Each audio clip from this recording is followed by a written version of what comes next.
Question number 1 है identify the pair whose dimensions are equal. तो option A है torque and work. Torque क्या होता है? L cross F R cross F, मतलब एल हो गया लेंथ के लिए और फोर्स का हो गया M L T minus two, मतलब मास इंटू एक्सीलरेशन। एक्सीलरेशन कितना क्या होता है? L T minus two metre पर सेकेंड स्क्वायर।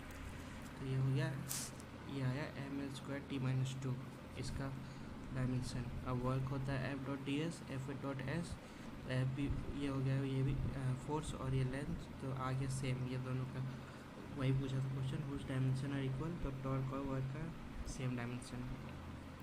स्ट्रेस और एनर्जी। स्ट्रेस क्या होता है? Force upon area.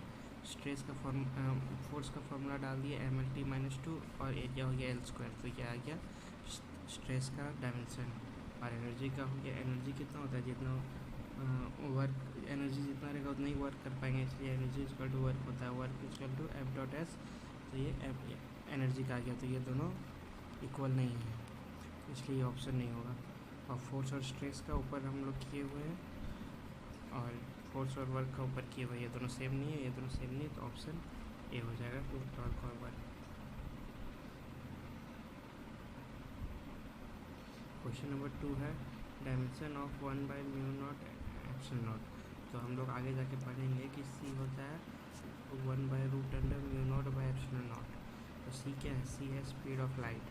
Speed of light speed है तो क्या हो गया? मीटर पर सेकेंड।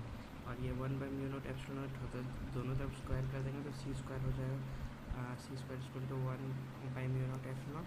तो सी स्क्वायर क्या है? मीटर पर सेकेंड, मतलब एल बाई टी और स्क्वायर इसका, तो मतलब L square T minus two. तो ये हो गया option L square T minus two, option C. The physical quantity not having the same dimension are. तो वही टॉर्क का निकाले, ये आया डायमेंशन, वर्क का निकाले, ये आया डायमेंशन। नॉट हैविंग सेम, तो मतलब ये दोनों सेम है, तो ये ऑप्शन नहीं होगा। मोमेंटम क्या होता है? मोमेंटम होता है एम वी, एम हो गया और L T minus one V हो गया, तो ये हो गया मोमेंटम। अब प्लैंक्स कांस्टेंट, ये हम लोग आगे जाके पढ़ेंगे। E equal to H mu, H हो गया प्लैंक्स कांस्टेंट, म्यू हो गया फ्रीक्वेंसी, और फ्रीक्वेंसी होता है 1 बाई टाइम। तो एच निकाले ई बाई म्यू, और ई हो गया फ्रीक्वेंसी होता है 1 बाई टाइम, तो टी हो गया, ई और टी हो गया, ई का डायमेंशन लिखे और टी लिखे और इसका डायमेंशन निकाल दिए। और देखें कि मोमेंटम और फ्रीक्वेंसी का प्लैंक्स कांस्टेंट का डायमेंशन सेम है, तो सेम नहीं आया। और यही क्वेश्चन आंसर निकालना था कि जिसका सेम ना आए, तो ये हो गया आंसर। बाकी भी निकाल के देख लेंगे।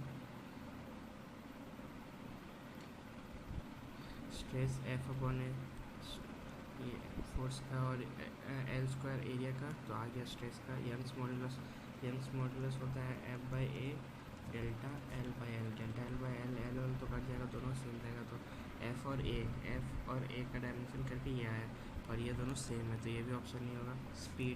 Speed L T minus one, और सी का निकालना था, मतलब 1 root under mu naught epsilon naught का निकालना था, तो ये होता है सी के बराबर। सी भी स्पीड है एल टी माइनस वन, इसका भी सेम है, तो ऑप्शन हो गया B, momentum and Planck's constant, इसका सेम नहीं है, नॉट हैविंग सेम पूछा था।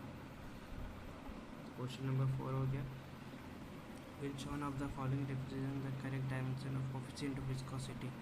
एगो कोफिशिएंट ऑफ एक फोर्स, विस्कस फोर्स का फॉर्मूला होता है 6 बाई नीटा आर वी, और ये हो गया कोफिशिएंट ऑफ विस्कोसिटी। तो नीटा निकालने के लिए force by 6 by R V करेंगे, 6 बाई कांस्टेंट हो गया, आर वी बचा, force by R V, force का डायमेंशन लिखे M L T minus two, और आर हो गया एल और बी हो गया एल टी माइनस वन, तो ये आ गया नीटा का dimension. Option 1। Out of the following pair which does not have identical dimension, कौन सा पेयर में सेम डायमेंशन नहीं? एंगुलर मोमेंटम होता है एम वी आर, तो एम वी आर सबका एम का डाले, वी का डाले, एल का डाले, तो ये हो गया एम वी आर का डायमेंशन। और ये हो गया एच म्यू होता है टाइम के बराबर, मतलब 1 बाई टाइम के बराबर, तो 1 बाई टी हो गया, और एनर्जी का डाले और टी, ये आ गया E equal to M square T minus one, तो ये देख रहे सेम है, और हमको नॉट सेम पूछा है। इम्पल्स भी होता है एम इंटू डेल्टा वी, मतलब एम वी, इम्पल्स और मोमेंटम दोनों सेम आ गया। एम भी, दोनों का डायमेंशन सेम हो गया, ये आंसर नहीं होगा।